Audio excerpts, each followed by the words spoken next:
And we can bow 3 times and then start.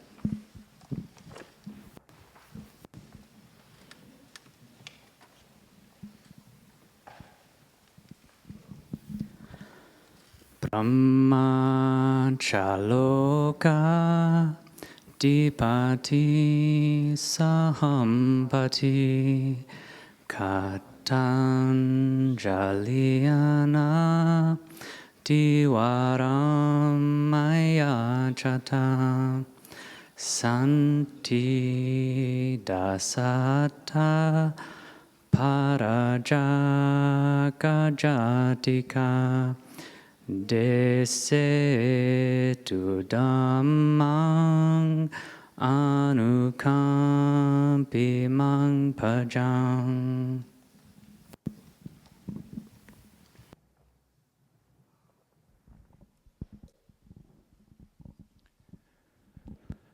Namo tassa bhagavato arahato samma sambuddhassa. Namo tassa bhagavato arahato samma sambuddhassa. Namo tassa bhagavato arahato samma sambuddhassa. Buddhaṃ Dhammaṃ Saṅghaṃ Namasami. So it's great to be here with everybody. Thought it was great that the heating system stopped all of its clanking for us to meditate. I thought that was going to be an integral part of our calming practice during the meditation, to just relax around those randomly timed clanks and bangs. But fortunately, it stopped for enough time for us to meditate, and we'll see if it comes back. But yeah, I hope everybody had a happy Thanksgiving. I was myself visiting family and had a really nice time with different family members, staying at my brother's house and with his wife and their, I guess, nieces and nephews. And there was a turkey trot on Thanksgiving itself. I'd never heard of that before. Everybody just talked about it as if everybody should know what a turkey trot is, but I had no idea, but I got wrangled into going on a turkey trot with everybody. And really, it's not that different from walking meditation, except you've got kids, running circles around you. I've managed to get all the dinosaur stamps off of my hand. Every time you go a lap, you get a dinosaur stamp. But yeah, it was good. It was a good Thanksgiving. But family, it's the best, and it can be complicated at times. So, was thinking a lot about family this past week, and it's good. This chant that we did is really a beautiful roadmap for happiness in a Buddhist context. So many of us Westerners or people not born in a Buddhist country, we just come to Buddhism through meditation, and for many, that's the entirety of their Buddhist experience or their spiritual experience. What they're comfortable with is just meditating. But this discourse really gives a full roadmap to how to experience well-being in a human life. It's not just siloed into what we do when we're sitting by ourselves for 15 or 20 minutes in the morning and in the evening by ourselves, but it's an integral path. There are all these different avenues which we can be taking to really live a full and mature and adult life. Specifically, this morning, I'd like to focus in on that verse, which is the second on page 47. So the verse reads, providing for mother and father's support and cherishing family and ways of work that harm no being. So how do we relate to all these things? How do we relate to family in a Buddhist context? What did the Buddha have to say about how to relate to family? So it's good to look at this and figure out what role family can play in our Dhamma lives, or what role can Dhamma play in our family lives. So all this week was listening as I was staying with family, finding different Dhamma talks from other teachers about family, and went on to dhammatalks.org, a really great website with Venerable Tenisaro's Dhamma talks, and just it's got a great search function. You can search through the last like 20 years of Dhamma talks and just put family in there, and one after another, I think there's 2011, 2017, 2024, but just in all like around Thanksgiving and Christmas time, you've got talks like protection for the holidays, heedfulness for the holidays, sanity for the holidays. And I highly recommend all of these talks. And people are laughing because it's so relatable. These things are not cut and dry. Family is not just a simple thing. I think for most people, it can be one of the highest blessings if we relate to our family members well. But it can also be a really complicated and enmeshing and ensnaring relationship if we don't relate to family and family situation with wisdom. So, yeah, this first aspect, providing for mother and father's support, this is a really important thing.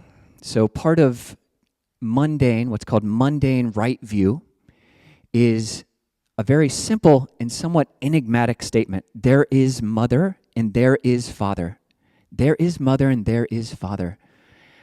And what the Buddha is pointing to here is that there is truth to the relationship between a child and their parents. There is a depth to that relationship that we all need to figure out, and we all need to, you can't just brush it all under the rug and pretend like there's no deeper connection to this relationship.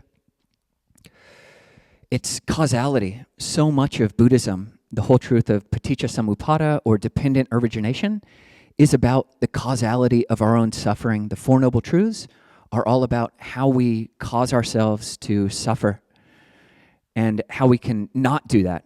When we relate to the inevitable suffering and pain and discomforts of life with wisdom, then we don't have to suffer. Pain is unavoidable, but suffering is avoidable. We don't have to suffer with the inevitable pains of life if we relate to them skillfully. And on a human level, our parents are what caused us. That's the causality of a human experience. In another discourse, the Buddha said that, talking about relationship with parents, he said that two beings are hard to repay. Who are those? Mother and father. And he gives perhaps one of the most graphic similes of the Pali Canon. He says, if you were to carry your mother on one shoulder and your father on your other shoulder for 100 years, and you were to massage them and wash them, and even if they were to defecate and urinate right there on your shoulders, and you would just continue to look after them for 100 years, even that wouldn't fully repay the relationship which you have to your parents. But, he continues, so he does give an option. You don't have to do that. That's option one. It's option one. But option two is, if you can establish your parents who aren't yet established in generosity, in a sense of generosity. So if you can encourage your parents, the people you care about, the people who, family in general, if you can encourage them to be more generous, then that's a way of repaying them, which goes more than carrying them around on your shoulders. If you can encourage your parents who aren't yet established in a foundational and healthy sense of ethics or virtue, to be more virtuous, to have more of a sense of integrity, then that is a way of repaying them. If you can get your parents who don't yet have faith or confidence to have more faith, and we aren't asking our parents to bow down to Buddha statues or anything superficial and not so important as an outward gesture like that, but to really have confidence in the principle of causality, that it is possible to abandon unhelpful mental states like greed, anger, and delusion, and it is possible to cultivate healthy mental states, mature emotions like loving kindness, compassion, empathetic joy, and equanimity. If we can really get those who we owe so much to believe in that and to really live from that place of confidence, then that's a way of repaying that debt of gratitude. So the Buddha is here when he says providing for mother and father support is a highest blessing. He is talking about our actual mothers and fathers. But we can also look at it as symbolic mothers and fathers. And in the meditation that we just did now, when we look at mindfulness and clear comprehension, these are like mothers and fathers of bright mental states, of wisdom, of tranquility. We need to bring these qualities, and we need to provide for the support of these qualities. And what does that mean? It means both in meditation, we provide for the support of mindfulness by nurturing it, remembering to remember, remembering to be sensitive again and again. And not just during meditation, but throughout our daily life. And we just have to provide for the support of mindfulness in our formal practices while we're doing formal sitting meditation on our meditation cushions for however long we do that. We provide for the support of that by being mindful throughout the day. Mindful of what? Being mindful not to be triggered, being mindful not to be reactive, and being sensitive to our principles in life. So these are like a mother and a father for us, and we pay attention to these causal conditions for well-being and meditation as well. So the second aspect that the Buddha brings up in this particular stanza is in cherishing family. And then the next stanza, the Buddha says, offering help to relatives and kin. So this is framed really in a non-monastic lay wording. So cherishing family, the word is literally for children and for spouse. And then the offering help to relatives is just that, so our more extended family. So how do we do that? And we do that through what's called saṅgaho, which is translated here as cherishing or as offering help. There are 4 bases for this way of providing for family support. That is through generosity, through kind words, through beneficial help, and through being even-minded, having a level of equanimity. And these are really important virtues during the holiday season. This is one way to protect the mind during the holidays, one way to be heedful during the holidays and to bring sanity to yourself and to your surroundings during the holiday. So many of our family members don't have the supports that we have. They don't see the benefit in being kind and generous and speaking words of friendliness to one another. So we can be that anchor. We can be that kindness to our larger family group. So those 4 qualities are good to memorize. Many people have already memorized the Brahma Viharas, these divine abidings of loving kindness, compassion, empathetic joy, and equanimity. But these 4 bases for sympathy, the 4 saṅgaho vatu, bases for communal harmony, of generosity, of friendly speech, of beneficial help, and of evenness. These are the 4 Buddhist love languages.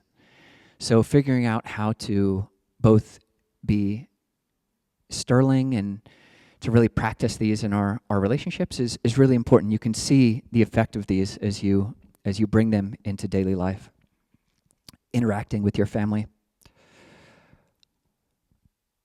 One of the cool things that happened it was actually on Thanksgiving Day. So I think I'm somewhat spared I have gone to family Thanksgivings before. I think it was great. I got a 6-year reprieve from Thanksgivings when I first ordained. I didn't go back to a single one. So it was like a detox. It was like a family Thanksgiving detox for 6 years, and kind of reset sanity to some extent for myself. And yeah, now coming back, I've been to several of these, and yeah, they're interesting times, and a lot of love, a lot of emotion. But on Thanksgiving itself, it's only been one time of the several that I've been that my family makes the effort, and it is a big effort, and I'm really grateful for it, to actually make Thanksgiving meal happen before noon. So as monks and nuns, we can't eat after noon. So it was a very kind gesture for my family several years ago to actually have the meal at like 10:30, preparing food the day before and getting up super early to prepare everything, and a very, very kind gesture, which I appreciated. And it was great, but it also comes with the drawbacks of Thanksgiving meal, which is, as you all know, you eat a lot of food when there's just tons of food around. So when it's in the afternoon, I just can't eat. So I'm just there, sitting with some seltzer water while everybody's just digging into the highest plate of food that you've, seen in the last year. But after that, my brother ordered these test strips online on Amazon. And maybe someone can help me with the name. I think the acronym for these test strips, they've got a chemical on them, which I think the acronym is PCU or PCT. But what they are is this very, very bitter compound, this very, very bitter chemical substance. And what they're testing for is something called super tasters. Super tasters. So some percentage of the human population, and it differs in different countries. It differs, women are more likely to be a super taster than men are. Croatians are more likely than Serbians to be super tasters, and maybe it's the other way around. Please don't quote me on that. But what a super taster can do is you take this little strip, which has this extremely bitter compound, and 25% of people will lick and taste this test strip. It's like a pH test strip, and will taste nothing. Those are non-tasters.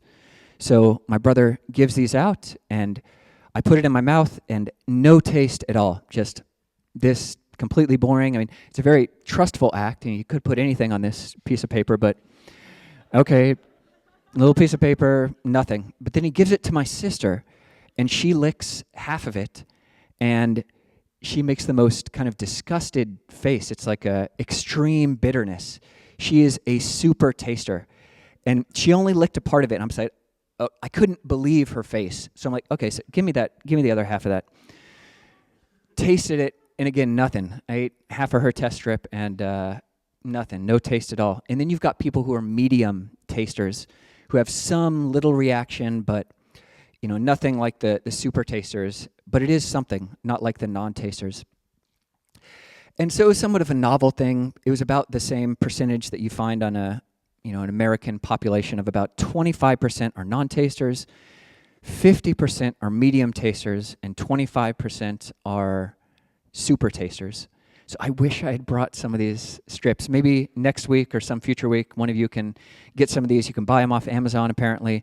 It's fascinating to test your family. Bring them out, taste. We can test. This is a very trusting and good group. Please don't poison us or drug us, anybody, but invitation to future weeks testing. But it was fascinating that we could each be experiencing at least the sensory realm of taste so differently. And it wasn't a choice. It's not like any of us, my sister didn't make a choice to be a super taster, a hyper taster, and I didn't make a choice to be a non-taster. But that's the biology of the tongue. That's just for whatever reason, it is somewhat hereditary, but we're just built this way in different ways. And I found it fascinating to see that all of us are experiencing the world through our own lenses, and it's great to be able to appreciate that. And if there's something that we don't understand about a family member, maybe it's because they're experiencing the world in a very different way. And that is the case. I mean, this super taster example is just one, which is really obvious and which you can test. But it is true with all of our other senses. We're all seeing the world very differently. We're seeing threats and we're seeing safety in very different ways. We're hearing the world very differently. If you have any relatives or friends who have hearing disabilities or hearing limitations, we're hearing the world very differently. And that affects communication in a very profound way. And it brings a lot of understanding. If you can say, oh, maybe this, mismatched conversation didn't go as I had planned because they didn't hear it the same way that I said it. And bringing some understanding and some spaciousness to the different realms of our senses, is really important for family harmony and really harmony for all our relationships. And then bringing this saṅgaho, this basis for communal harmony of kind speech and understanding to this. Similar with smells, we're all smelling the world differently, tasting the world differently, touching the world differently.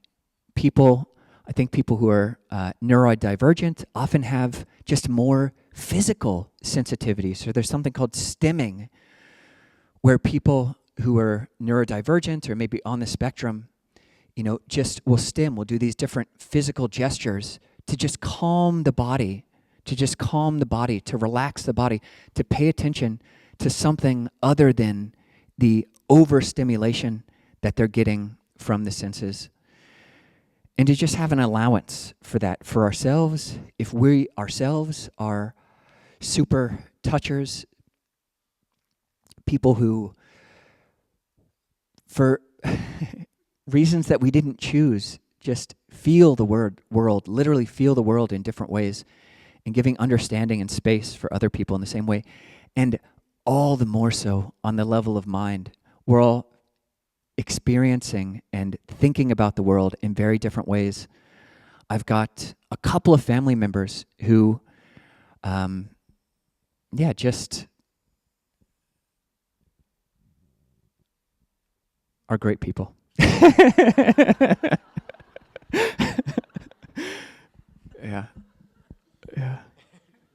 Yeah. So that leads us to the next one.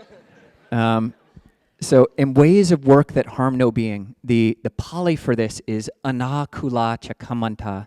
So kammantā is work, but it's also the ways of interacting, the ways of doing, the ways of being in the world. And anākulā, it does mean that harm, it means doing things in a way which is harmless. But that first part of the word, kula, or the root of that word, anākulā, kula is a family. The root of that word is to be close, So the word family, kula, is closeness. That's what family is. Family is closeness. It's those people who we are closest to, at least for a large chunk of our lives. Both our family of origin and our family of choosing. These are the people who are closest to us, our family of origin and our family of creation. But when you add this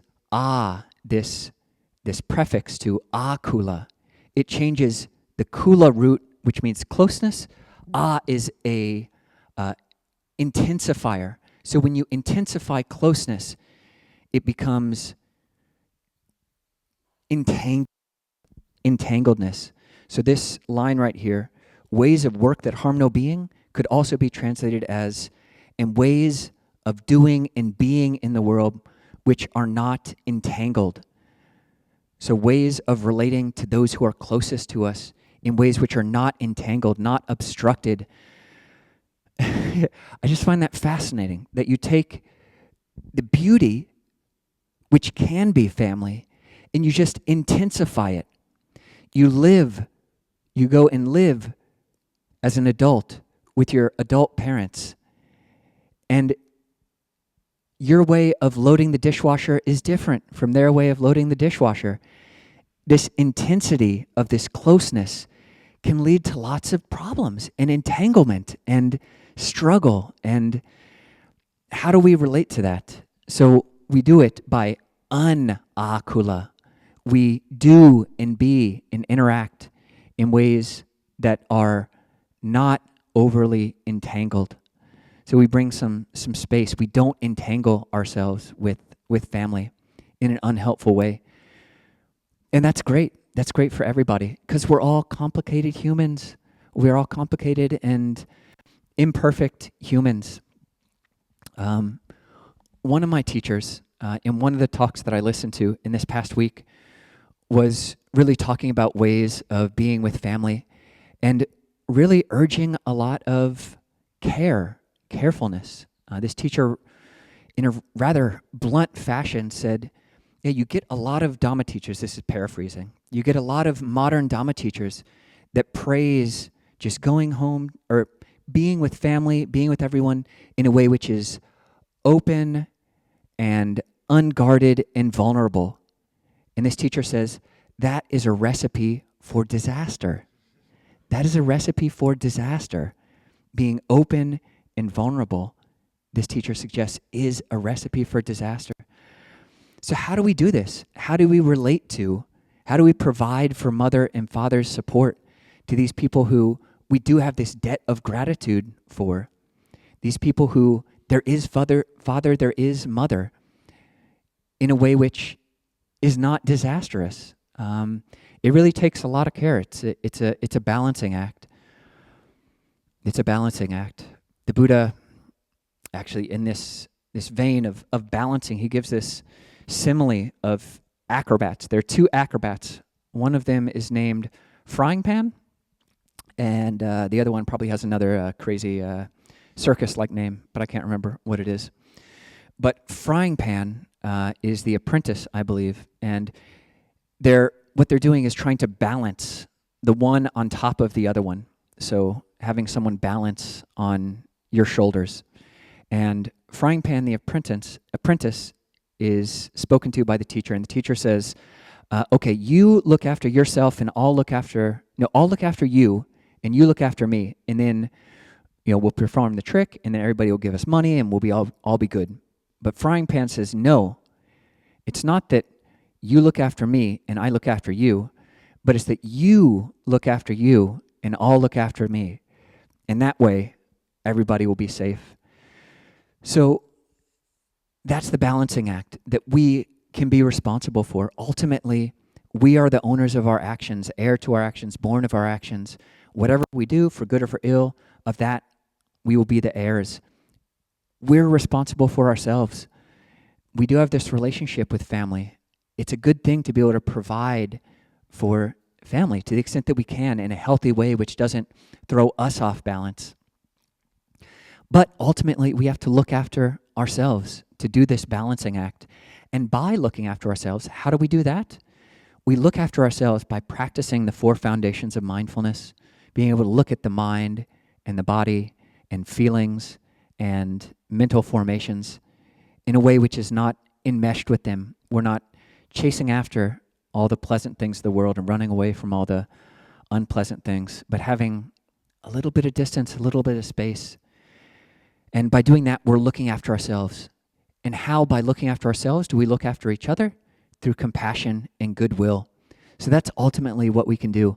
We're sort of in between holidays now, whether it's Thanksgiving, and then Christmas, Hanukkah, Kwanzaa, New Year's, Vigil. You should all come. It's going to be great if you like that kind of thing. But how do we do this? Do this balancing act. We maintain our own awareness and looking after ourselves, keeping mindful, but with a sense of compassion and care for the people around us. So encourage everybody in that way to look after your parents of mindfulness and clear comprehension, remembering that which is good to remember, and being sensitive to the effect of that. It isn't just an intellectual exercise.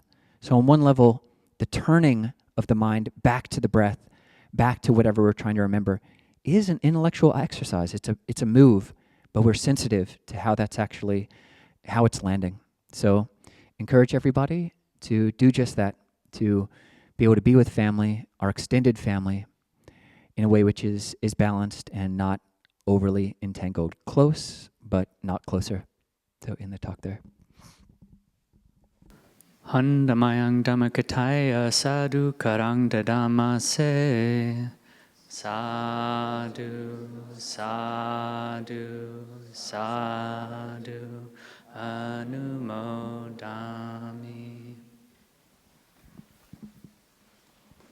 Okay, so we can open things up for questions.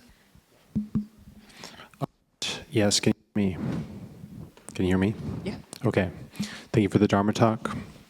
It seems, though, that you somewhat sidestepped some of the more difficult entanglements.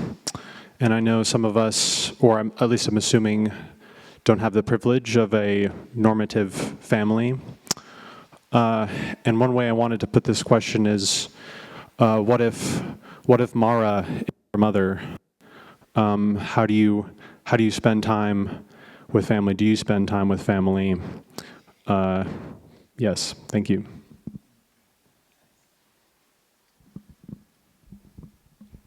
Yeah, so you have to balance this providing for mother and father support and cherishing family and offering help to relatives and kin with the very first highest blessing of avoiding those of foolish ways.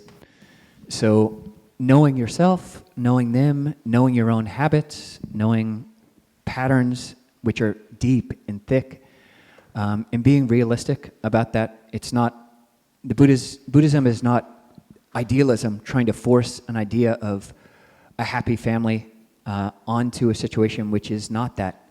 So knowing your own capacities and knowing what they can handle. If I come in and I'm not strong enough to a dynamic which will just bowl me over, that's not beneficial for anybody. If we're the acrobats, everybody tumbles over and gets bloodied, and it's not worth it.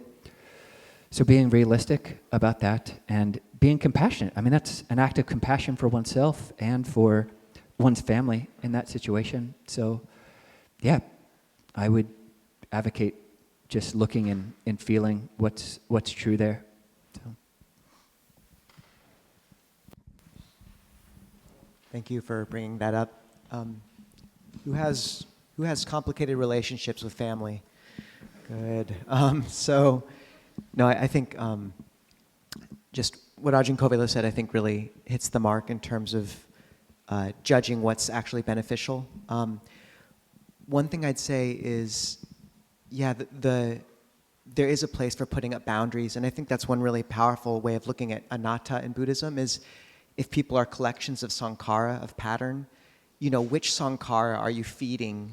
If the overwhelming dynamic with a mother or a father or a sibling is like really damaging unwholesome saṅkhara on their or your behalf, are you doing any good by going and visiting and just feeding that saṅkhara, or is it feeding something the other person that's not beneficial for either?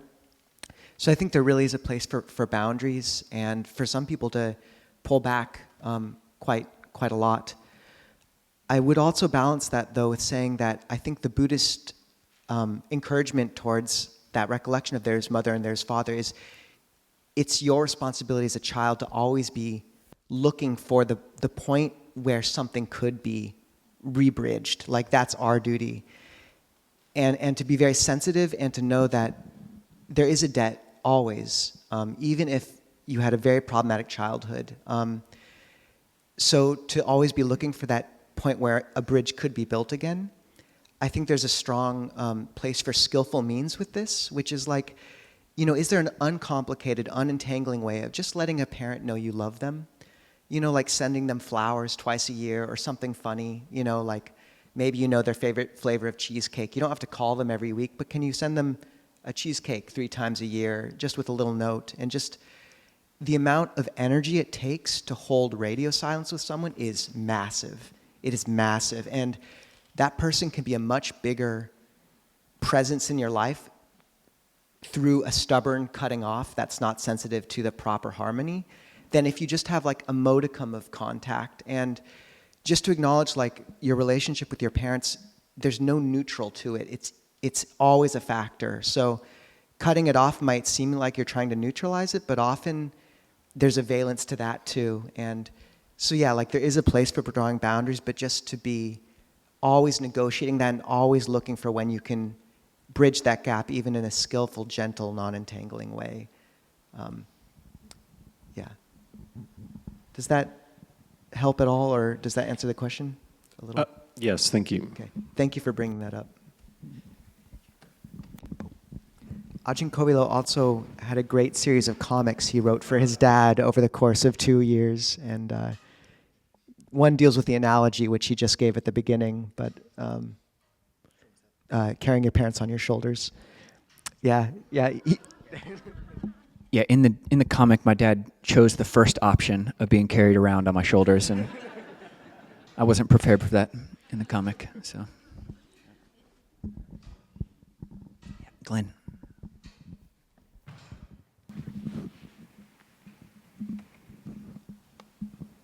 Thank you, Ajahns, for your talk today. Is it okay if I share a short story?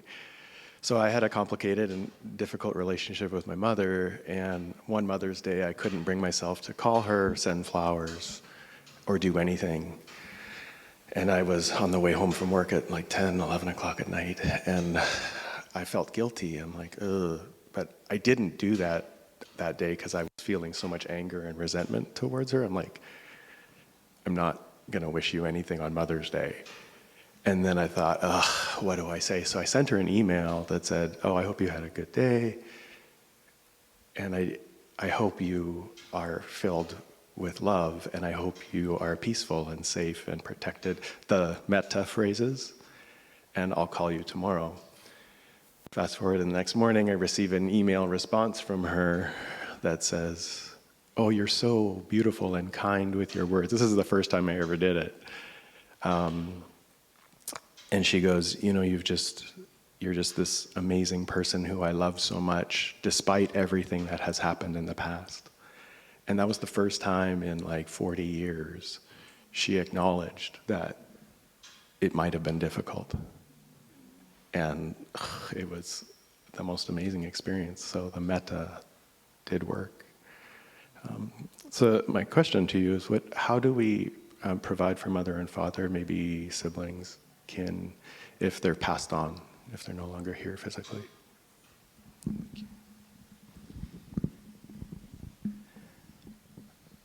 Yeah, there's a sutta that we've already covered in the mission Majjhima. I think it's the Akankaya, Majjhima number six-ish. Where the Buddha says, if someone would wish, may those who've passed away, like mother or father, remember me, and because of that remembrance, practice the Dhamma, then one should practice morality, one should practice mental seclusion, meditation, and also practice insight, vipassana, and by that, you're creating the conditions for well-being of family. And it's interesting to think about. The Buddha doesn't elaborate on the dynamics of how that actually works, but I certainly find with myself, having grandmother who's passed away, even if that actual dynamic doesn't work, if there's no afterlife, which most probably convert Buddhist curious people, don't yet believe in rebirth, even if it's not true, it still feels good for me to, oh yeah, I'm keeping the precepts and thinking of my grandma and doing this generous act. And if it's very easy to imagine that if rebirth were a thing, if rebirth were real, and none of us have any proof that it's not, then this would be a time when if she could see that, then she would delight as well. I'm doing something good which she could appreciate, and that being for her well-being as well. So.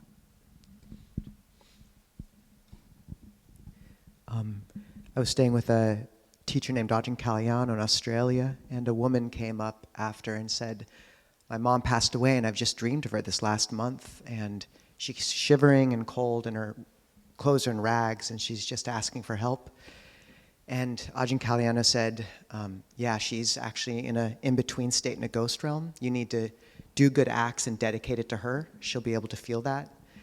And afterwards I went to him and I said, I've heard about this in the suttas, but I've never seen this in person, like in real life. And he said, this happens all the time.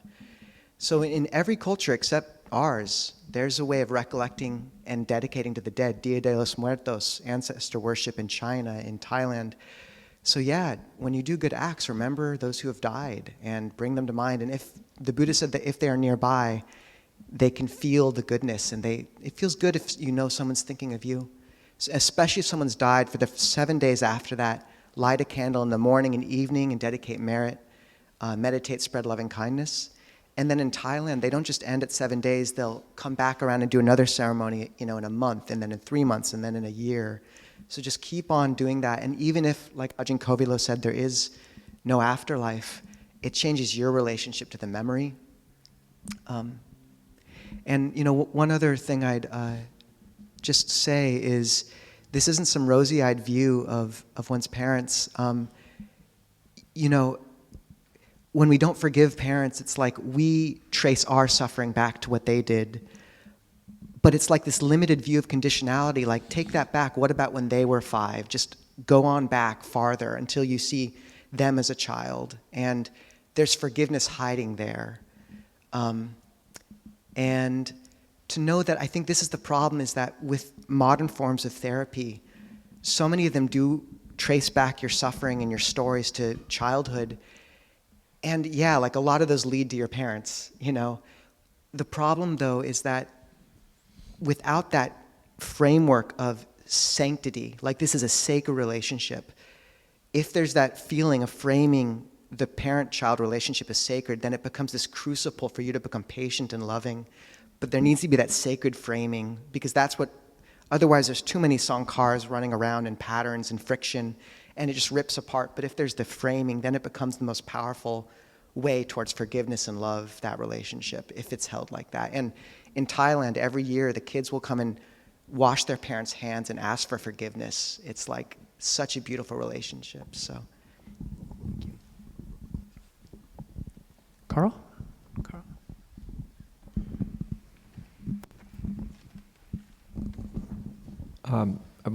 There also seems to be a phenomenon in families where their emotionally IQ, both receiving and giving, seems to be damaged. I can think of one situation in a family member that had very difficult relationships on all sides, and then at their funeral, people came up that weren't in the family and talked about their good qualities and were crying about how helpful they were.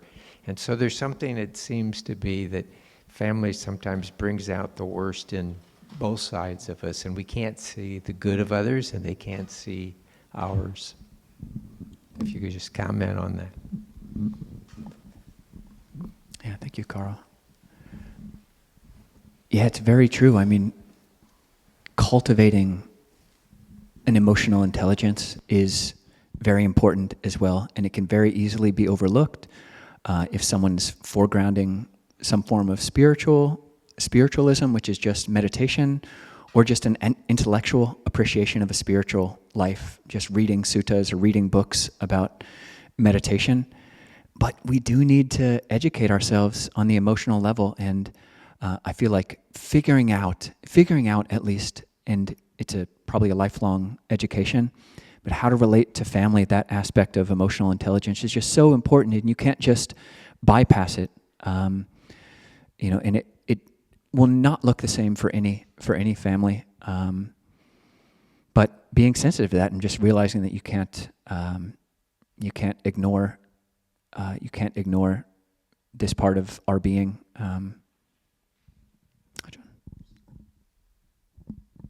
Some of you know this story, but it's Ajahn Jayasaro's story of like how this gratitude towards one's parents is not some artificial thing, but rather a real understanding of conditionality.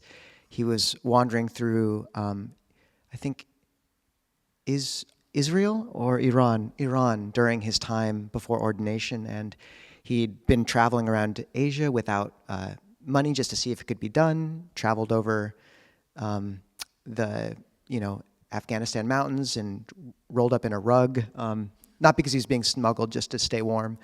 And Anyway, and then he lost his passport, and he was wandering kind of dirty and ragged down this street, and this woman looks him up and down, just gives him a stern motion, and so he kind of follows her up into her apartment. She points him to the shower, pushes him in, basically drops a shirt and a pair of pants in there with him, and he gets the message. He showers, comes out clean. She has a meal waiting for him. He kind of eats it. They don't speak the same language, but she keeps looking at her watch because she's probably late for work. And then he finishes eating. She ushers him downstairs, puts him out on the street, and then sort of heads off, and they don't exchange one word. And years later, when he was meditating in an ashram in India, that memory came to mind, this woman who'd fed him and clothed him for no reason, who he didn't know. And he was just had tears rolling down his face. And then he thought, how is it that I have this huge swelling of gratitude for this woman and my parents who clothed me and fed me every single day I don't even think of. And it's just this understanding of what they've done for us. So I thought that was a really important story to frame things with. Actually, we'll go with Suze, and this might be the last question for the morning. I wanted to follow up on what Ajahn Nisabo said about causality. And a couple years before my mother died, and I was so filled with resentment towards her.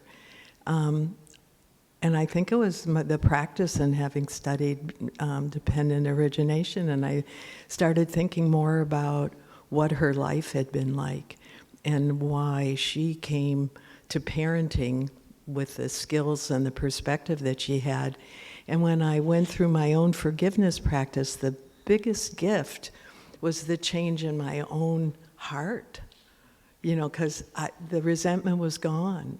I mean, the facts are there, and I see the conditionality inside of me, but the anger and resentment were gone, and that was such a gift of just seeing more like the bigger picture of reality. And so thanks for bringing up the forgiveness piece. It's been important in my life.